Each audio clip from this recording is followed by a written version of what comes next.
All right, so today we're going to be diving into something a little different. You send over Ali Abdaal's Okay. top 15 books of the year so far. Yeah. And let me tell you, this list is Yeah. dense. Tense is right. The man is like a reading machine, 50 to 100 books a year. Yeah. That's some serious dedication. Seriously. So to make the most of our time today, we're going beyond just like the usual summaries, Yeah, We're digging into the why behind Abdal's picks, and most importantly, pulling out those golden nuggets of wisdom that you can actually use. exactly. Because what makes this list so valuable isn't just the books themselves, right? It's what they tell us about Abdal's approach to life work and everything in between. It's like getting a peek inside the mind of someone who's mastered the art of learning and applying knowledge. Mhm. And let's be real, who doesn't want a little bit of that? Especially from someone like Abdal Doctor turned entrepreneur productivity guru. He's clearly on this like quest for constant growth, and the fact that these books made the cut out of everything he's read that says something. It definitely does. Yeah. Now, we notice Abdel's got these loose themes going on. Uh-huh. Career, self-help, business fiction. Right. But we wanted to find the common threads, those unexpected connections that reveal a deeper pattern in his choices. And what we found is fascinating because while Abdal clearly loves a good productivity hack, his picks go way beyond just squeezing more into your day. Yeah, it's like he's asking bigger questions. Yeah.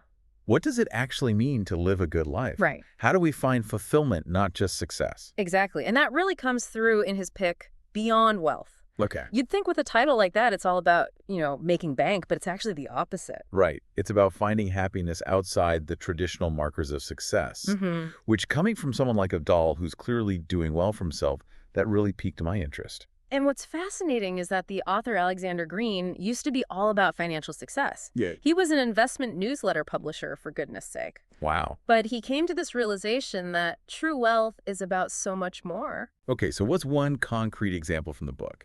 Because this whole money can't buy happiness and thing gets thrown around a lot. Right. But what's the actionable takeaway here? Well, Green talks about how happiness often comes from pursuing intrinsically rewarding goals, not just chasing external rewards like money or status. Okay.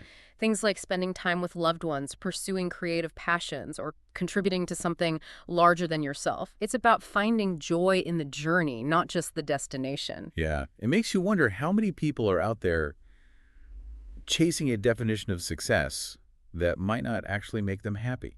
It's a question we should all be asking ourselves honestly, and it's a testament to Abdal's own self-awareness that he's exploring these themes even while running multiple businesses and building his online empire. And speaking of self-awareness, his pick, Someday is Today, by Matthew Dix, Yeah. really caught my eye because, okay, full disclosure, I haven't always vibed with the whole self-help genre. Okay. Sometimes it feels a little preachy, Yeah. I get it, but what Abdal highlights is Dix's ability to weave these really compelling narratives into his advice. Oh, He's a master storyteller. right? And that makes the learning so much more engaging and memorable. So it's like sneaking veggies into a smoothie. Exactly. You're getting the good stuff without even realizing it. Exactly. And this appreciation for storytelling is something we see throughout Abdal's picks. Mhm. He's drawn to authors who can make these complex ideas accessible and relatable through these captivating narratives, whether it's about finding happiness beyond wealth or unlocking your creative potential. So it's not just about the information itself, Right. but how it's delivered. Yeah. It's about making those aha moments land in a way that sticks with you long after you've finished the book. Exactly. Now let's talk about a pick that surprised even Abdal himself. Remember how we were talking about Abdal being drawn to books that challenge conventional wisdom? Yeah. Well, The 7 Habits of Highly Effective People is a perfect example. I was surprised to see this one on the list, to be honest. I mean, it's practically a self-help staple. Right. I kind of assumed it was one of those books everyone's heard of, but no one actually reads anymore. I think Abda had that same initial reaction. Like he thought he had it figured out, Right. that it was too mainstream to offer anything new, but then he actually dove in. And realized there's a reason it's considered a classic. Totally. I love when that happens. That was. What specifically resonated with him? He kept coming back to the emphasis on emotional intelligence. Okay. It's not just about managing your time and tasks, but understanding and managing your own emotions and how they impact your interactions with others. Which makes total sense.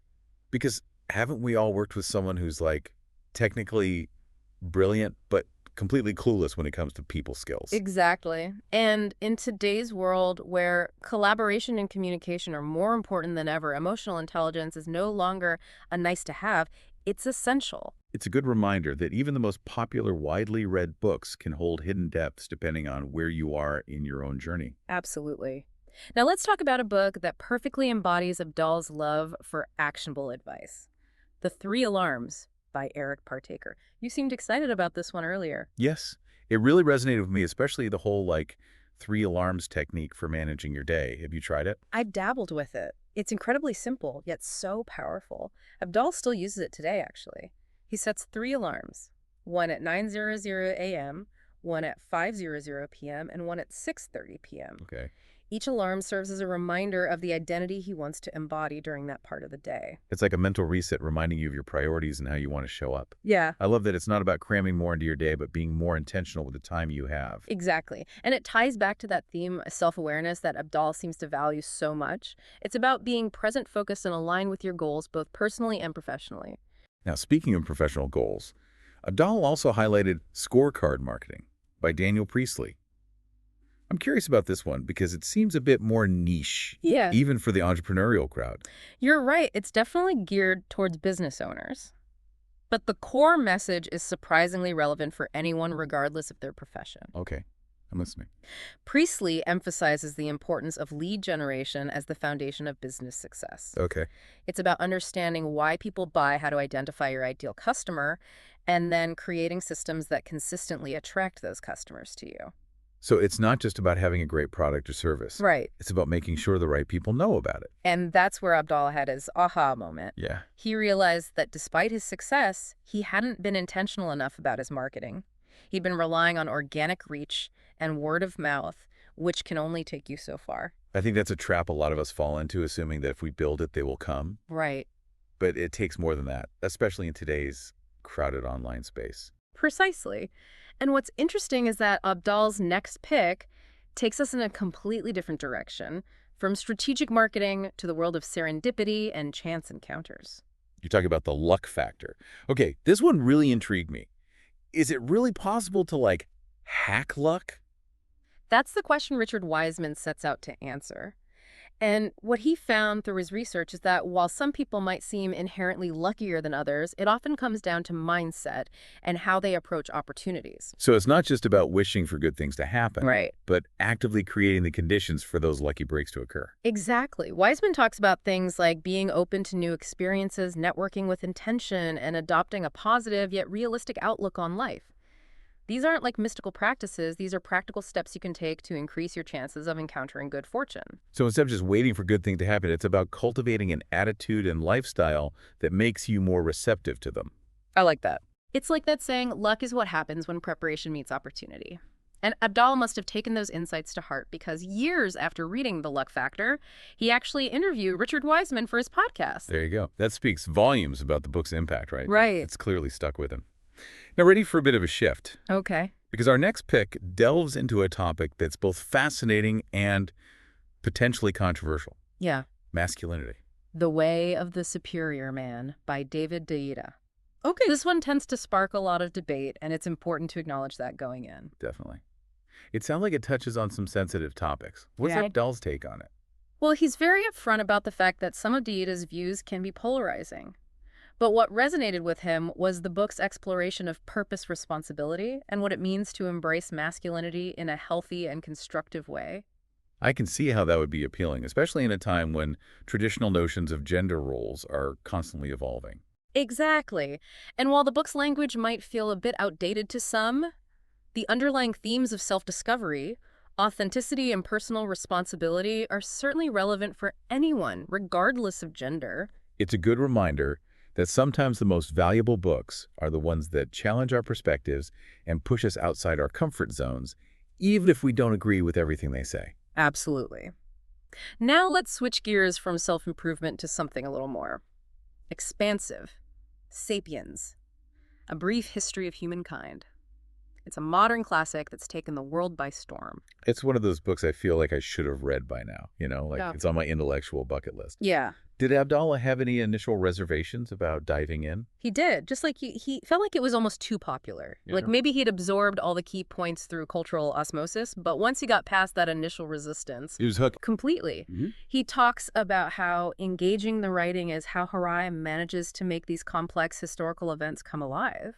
And more importantly, it gave him a framework for understanding the broader context of human history, where we've been, who we are, and where we might be going. It's amazing how the right book can unlock a whole new way of seeing the world. Hmm. Like suddenly you're walking through a museum, and instead of just seeing artifacts, you're connecting with the stories of the people who made them, the events that shaped their lives. Exactly. It's about connecting the dots and seeing those larger patterns. And speaking of patterns, Abdal's next pick explores the idea of letting go of control and surrendering to the flow of life. That's The Surrender Experiment by Yeah. Michael Singer, right? Yep. That title always makes me think of someone waving a white flag. What's the general vibe? It's less about giving up and more about embracing the unexpected turns life throws your way. Singer's own story is pretty incredible. He starts as this young sneaker questioning everything, Yeah. which leads him down a path of meditation yoga. Okay, so far so good. It's like eat, pray, love, but with less pizza and more introspection. Exactly. But here's the plot twist. Amidst all this spiritual seeking, Singer ends up founding a billion-dollar medical tech company. Wait, seriously, that's not what I was expecting. Right, and that's kind of the point of the book. It's about saying yes to the opportunities that present themselves, even if they don't fit into your carefully crafted plans. So it's about trusting that there's a bigger picture unfolding, even when things feel chaotic or uncertain. Exactly. And that surrender, as Singer calls it, is what ultimately leads to his greatest successes, both personally and professionally.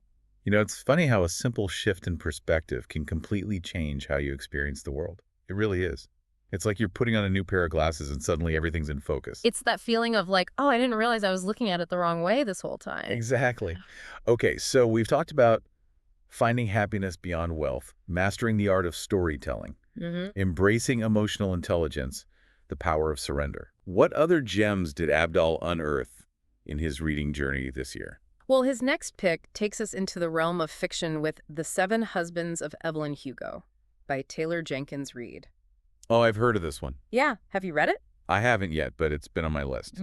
Seems like everyone and their mother has read this book. It's definitely having a moment, and for good reason. It's a captivating story about ambition, Hollywood glamour, and female empowerment. Okay, I'm even more intrigued now. Yeah. What did Abdal take away from it? Well, he was struck by Evelyn's determination to make it on her own terms. She's a complex character. Yeah. You know, she's flawed, she's ambitious, she's not afraid to break the rules, and she ultimately challenges those traditional expectations of what it means to be a successful woman in a male-dominated industry. I can see why that would resonate with Abdal, given his own unconventional career path. Exactly, and it speaks to that larger theme we've been circling back to throughout this deep dive, the search for meaning and purpose beyond societal expectations. Now, we can't talk about Abdal's favorite books without mentioning his deep love for epic fantasy, Right. specifically Brandon Sanderson's Stormlight Archives series. Oh, yeah, he's a huge fanboy when it comes to Sanderson. Seriously.